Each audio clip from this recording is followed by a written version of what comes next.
माझ्या सगळ्या मित्रमैत्रिणींना माझ्याकडून नमस्ते। तर मंडळी, स्वागत आहे तुमचं माझ्या आजच्या नवीन पॉडकास्टमध्ये। आजचा आपला विषय आहे किरकिरे फॅमिली। पण पॉडकास्ट सुरू करण्यापूर्वी जर तुम्ही माझ्या चॅनलवर नवीन असाल तर माझ्या चॅनलला सबस्क्राईब करायला विसरू नका। सोबतच शेजारी असलेल्या बेल आयकॉनवर प्रेस करून घ्या, सो दॅट कोणतीच अपडेट तुम्ही मिस करणार नाही। तर मग वाट कसली बघताय, चला सुरू करूया आजच्या आपल्या पॉडकास्टला। मंडळी, काही दिवसांपूर्वी मी पत्रास्टेचे रूल्स अँड रेग्युलेशन सांगितले होते, तर आता पत्रास्टे मालकाने त्याची रूल बुक अजून वाढवली आहे।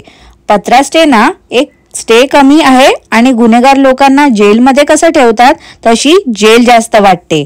किती लाचार मंदभक्त असतील ना पत्रास्टेमध्ये जाणारे। मला खरंच कधी कधी या लोकांची खूप कीव येते।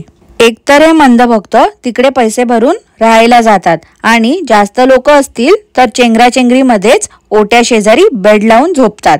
त्यात पण अनहायजेनिक फूड जेवतात, गढूळ पाणी पितात। त्या पत्रास्टेमध्ये साधं गेस्ट लोक व्हिडिओ रेकॉर्डिंग पण करू शकत नाहीत। मागे तर जेव्हा पत्रास्टे नवीन सुरू झाला होता तेव्हा या पत्रास्टे मालकाने सांगितलं होतं की सोन्या चांदीच्या रूम मध्ये राहणारेच टेरेसचा वापर करू शकतात। खाली जे जुळ्या रूम मध्ये राहणारे लोक आहेत त्यांना वरती जायला अलाउड नाही आहे। त्यासाठी त्या रूम्सचे प्राइस एक्स्ट्रा आहेत।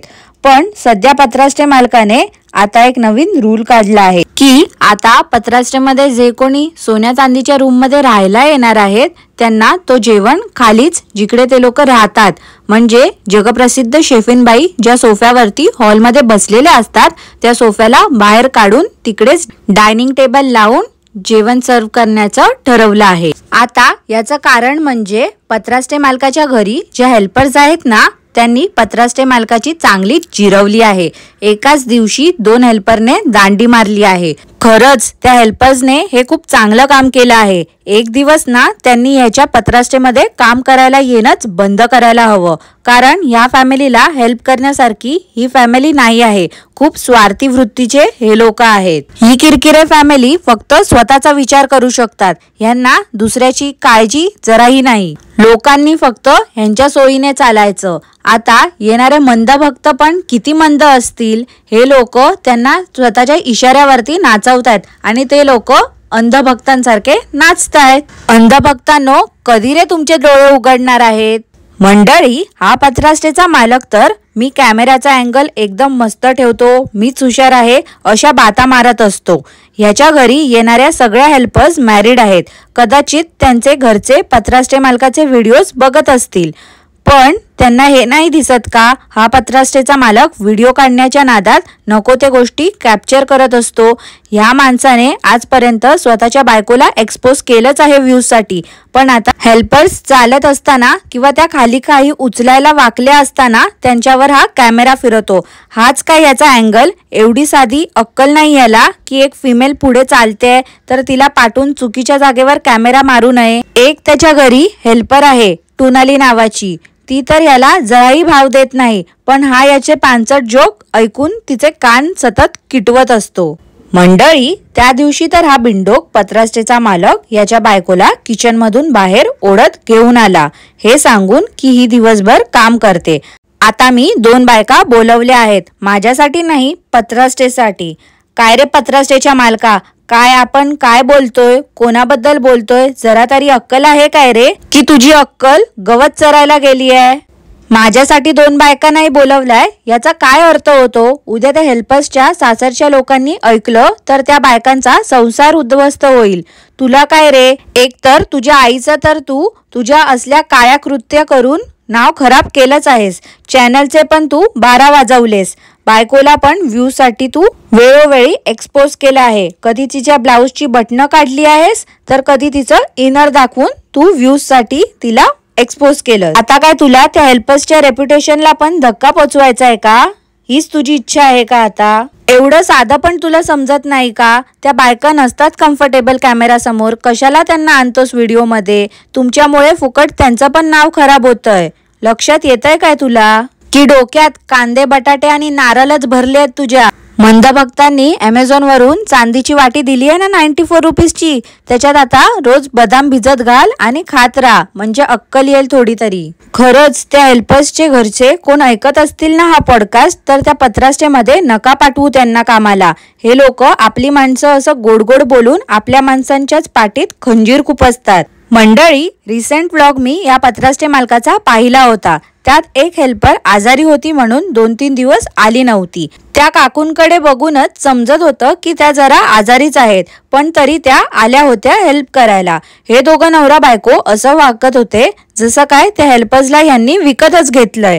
आता सुट्टी नाही भेटणार, खूप झाल्या सुट्ट्या तुमच्या, वगैरे वगैरे असं सगळं ते बोलत होते. अरे दुष्ट नवरा बायको, किती म्हणजे किती तुम्ही राबवून घेणार आहात एखाद्याला? तुम्ही काय त्यांना 15-20 हजार पगार देताय का तुमच्याकडे एवढं काम करण्याचा?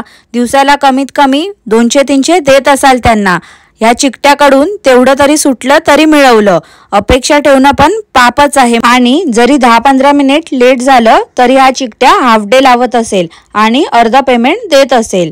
त्यात ही झमुरी बोलते, आता नाही घ्यायच्या हा सुट्ट्या. अरे त्यांची मर्जी, त्यांना यायचंय तेव्हा ते येतील, नाही यायचंय तर नाही येणार. तुम्ही जबरदस्ती का करताय एखाद्याला तुमच्याकडे काम करण्यासाठी? एवढंच जर असेल ना तर 2-3 एक्स्ट्रा हेल्पर्स ठेवा, नाहीतर त्या किरकिरे काकू बसलेल्या असतातच ना सोफ्यावरती, त्या काय माशा मारायला आहेत का? ते तुमचे ढाई काका 60 वर्षापेक्षा जास्त वय आहे त्यांचं, तरी पण ते तुमच्या घरची सगळी कामं करतातच ना.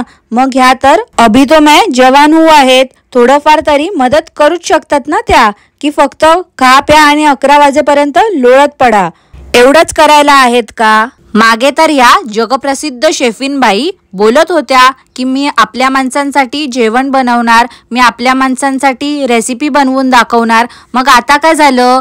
का त्या आता रेसिपी बनवून नाही दाखवत? येणाऱ्या गेस्टसाठी तरी त्या निदान काहीतरी बनवूच शकतात ना, मग का नाही त्या बनवत? एवढा पत्राष्टेचा मालक तू बोलत होता की आज एक पण हेल्पर नाही आहे आणि एवढ्या थाल्या बनवायच्या आहेत, मग का किरकिरे काकूंनी तुम्हाला मदत केली नाही? का त्या आल्या नाही किचन मध्ये हेल्प करण्यासाठी? तुमचे मंदभक्त तर तिकडे किरकिरे काकूंच्या हातचं खायला येतात, कारण जगप्रसिद्ध शेफीनबाई आहेत ना त्या. पण त्या मंदभक्तांचा पण पचकाच होतोय. तुम्ही जगप्रसिद्ध शेफीनबाईंच्या हातचं त्यांना जेवायला देतच नाही आहात. तुम्ही त्यांना झमुरीने नाकात हात घातलेलं जेवण वाढता व त्या हेल्पर्सने बनवलेलं जेवण देताय. खरंच धन्य आहेत मंदभक्त. मंडळी, आज पत्राष्टे मालकाचा व्लॉग तुम्ही पाहिलात का? 2-3 दिवसा अगोदर हा पत्राष्टेचा मालक साबुदाणा वडा देताना बोलत होता की आम्ही दही घरीच करतो आणि गेस्टला देतो. पण आज त्याने बाजारातूनच दही आणून गेस्टला दिलं. परवा तर हा कौतुक करत होता, आमचा दही बघा, आमचा दही घट्ट असतो, आमचा दही गोड असतो. मग आज का रे तुमचा दही संपला? आज का तुम्हाला बाजारातून दही आणावा लागला? वर साबुदाणे वडे कसे छान होतात त्याचं याने सिक्रेट सांगितलं, ते म्हणजे साबुदाणे जर तुम्ही घेऊन येत असाल तर ते स्कूटरच्या डिक्कीमध्ये ठेवा, म्हणजे ते गरम होतात. खरंच असले पांचट जोक नको मारत जाऊ रे पत्राष्टेच्या मालका. लहान मुलांना पण तुझ्यापेक्षा जास्त अक्कल असते. आणि आज तर जगप्रसिद्ध शेफीनबाईंचं कौतुक करत होता की आईने सांगितलं आहे की साबुदाण्यांना जास्त मळायचं नाही, मग वडे छान खुसखुशीत होतात. अरे पत्राष्टेच्या मालका, तू बोललास, तू कौतुक केलंस तुझ्या जगप्रसिद्ध शेफीनबाईंचं, म्हणून आम्ही ऐकणार असं वाटलं का रे तुला? आम्हाला माहिती आहे की किरकिरे काकू जगप्रसिद्ध शेफीनबाई जरी असल्या तरी त्या ढापलेल्या रेसिपी दाखवतात. त्यामुळे तू त्यांचं कितीही कौतुक केलं तरी आम्हाला सत्य परिस्थिती माहिती आहे. त्यांनी दुसऱ्यांचीच रेसिपी बघून तुला सांगितलं असेल. मंडळी, आज पण साबुदाणा वडा तळताना ही झमुरी नाकात हात घालत होती. पत्राष्टे मालका, नुसतं त्या पैशांच्या मागे नको लागू रे. जरा त्या झमुरीला डॉक्टरकडे घेऊन जा आणि बघ जरा तिच्या नाकाचा काय प्रॉब्लेम आहे ते. सारखी नुसती नाकात बोटं घालत असते. मंडळी, तुम्हाला माहिती आहे का, या पत्राष्टे मालकाचे अंधभक्त US मध्ये देखील आहेत. अहो, US म्हणजे युनायटेड स्टेट्स नाही, उल्हासनगर बद्दल बोलतेय मी. 2-3 दिवसा अगोदरच पत्राष्टे मालकाला त्यांनी फोन केला होता. हा पत्राष्टेचा मालक तर कधी कोणी फोन केला तर अननोन नंबर असेल हा उचलत नाही त्यांचा फोन, पण चुकून त्यांनी हा फोन उचलला आणि त्या सबस्क्रायबरनी पत्रासटे मालक आणि किरकिरे काकूंचं खूप कौतुक केलं. छान स्क्रिप्ट आहे हा पत्रासटेच्या मालकाही. खरंच सबस्क्रायबरने फोन केला होता की कोणत्या हेल्परला सांगितलं होतंस किचन मधनं फोन करायला? त्यात पण हा पत्रासटेचा मालक त्या लेडीला विचारतो की तुमचं एज ग्रुप काय? अरे पत्रासटेच्या मालका, ते काय ब्लड ग्रुप आहे का?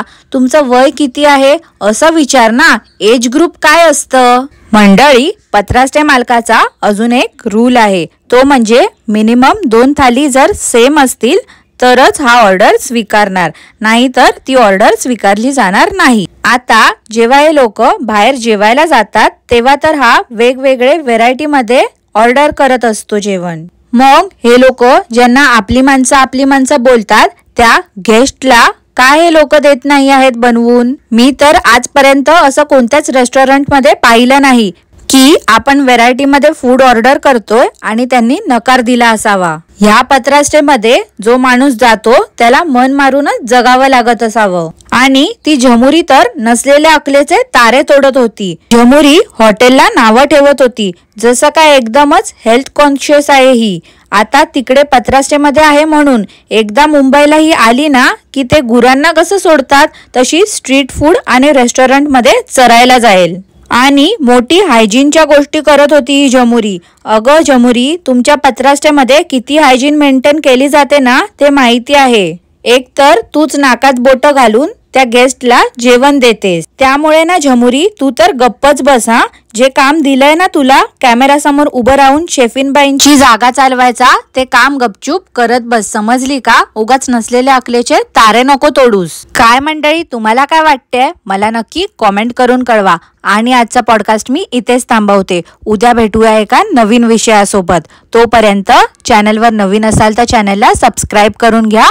सोबतच व्हिडिओ आवडला असल्यास व्हिडिओला लाईक करा, शेअर करा आणि बेल आयकॉनवर प्रेस करायला विसरू नका. धन्यवाद.